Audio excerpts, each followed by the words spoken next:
Hello! Welcome back to my YouTube channel!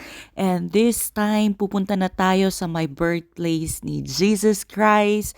So, this is Bethlehem, guys. Tingnan nyo, ang ganda ng Bethlehem. And during nung pumunta kami dito is malamig talaga winter. So, magdala ng jacket pag December. So, nakikita nyo mahangin. So, samahan nyo ako at tayo ay pupunta sa birthplace ni Jesus Christ.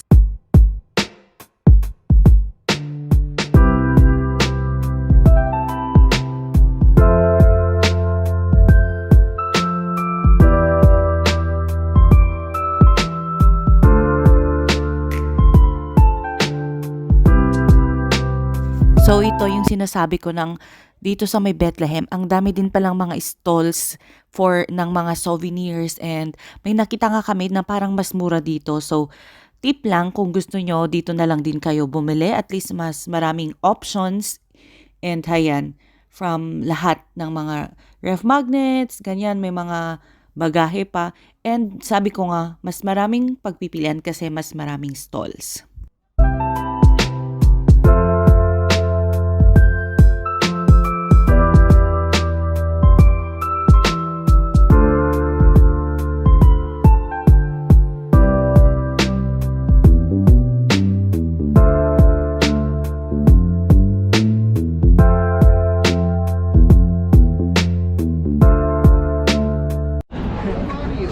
I'm good.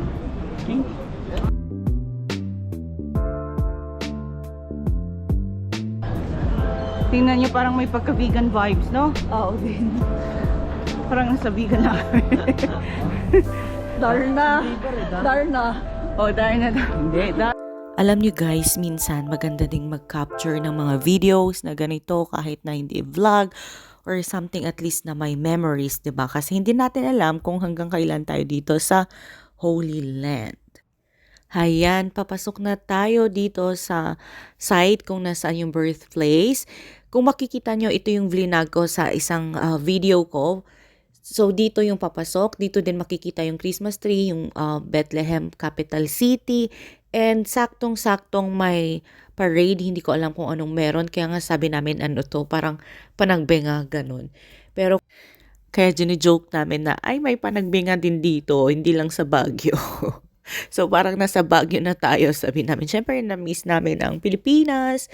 And ito, guys, kung titingnan nyo, ang dami-daming tao. Super as in. Andito na tayo sa may building kung saan sinasabi nila na nandito nga yung birthplace ni Jesus Christ. Tara na at tayo ay pipila na.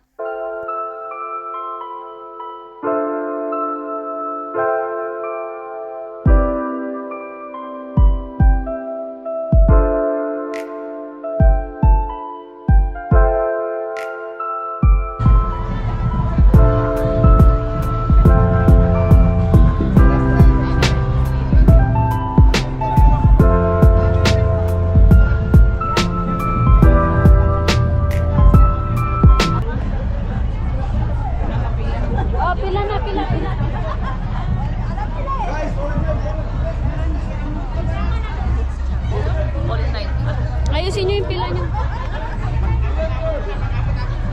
Ate, excited ka na makita yung birthplace? Oo naman. Makikita na natin yung birthplace ni Jesus. Yes. Ha?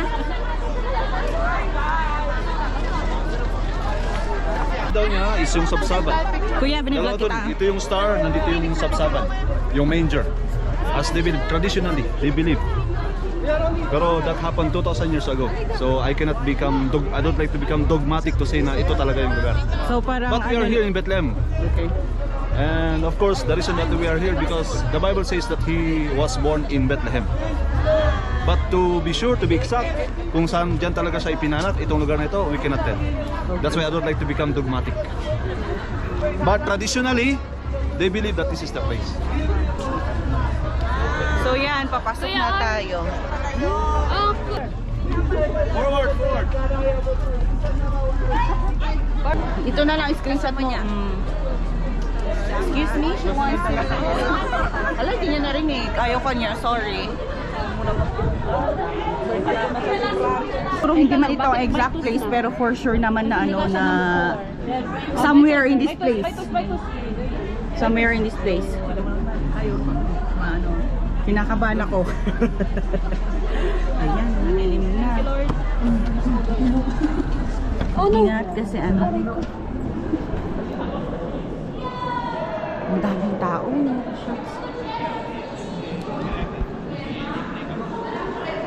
Oh, nice. Wow, grabe, ang daming tao guys. So ayan, papunta na kami sa pinakadulo ng pila. And hindi ko na-expect na ganito kadaming tao. Pero sabi nga nila, December daw kasi talaga pala ang pinaka-peak season ng mga tourists na nagvi-visit dito sa My Bethlehem. So tip sa inyo, pag ayaw nyong pumila ng matagal-tagal at makipagsiksikan, might as well visit na lang sa months kung saan hindi peak season. Samahan nyo kaming pumila.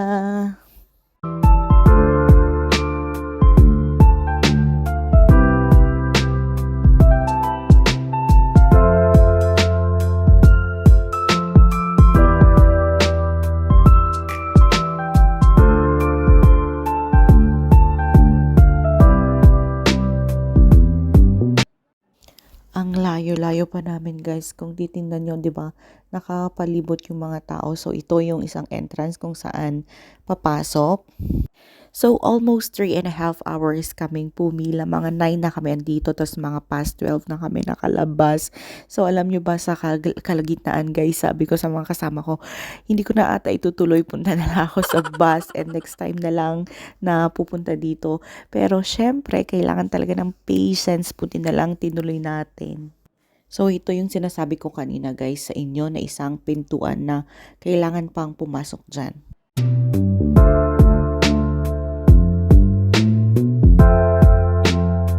Nakapasok na tayo guys. Ang alam ko dito na pero hindi ba pala mahaba-habang pilahan, siksikan and everything. So talagang matitest yung patience mo dito. Alam nyo ba, pumila kami ng halos 3.5 hours and pagpunta sa mismong site, seconds lang kami doon.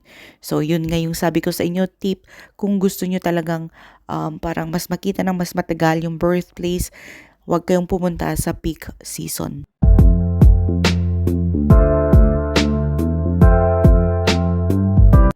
Finally, nandito na tayo. So, pagbaba natin dyan sa my stairs, dito na natin makikita yung mismong site. I would definitely come back and visit this place pero hindi na sa peak season.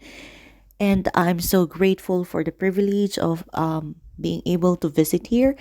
And I hope na na-enjoy nyo itong vlog. And please don't forget to hit the like button. Thank you.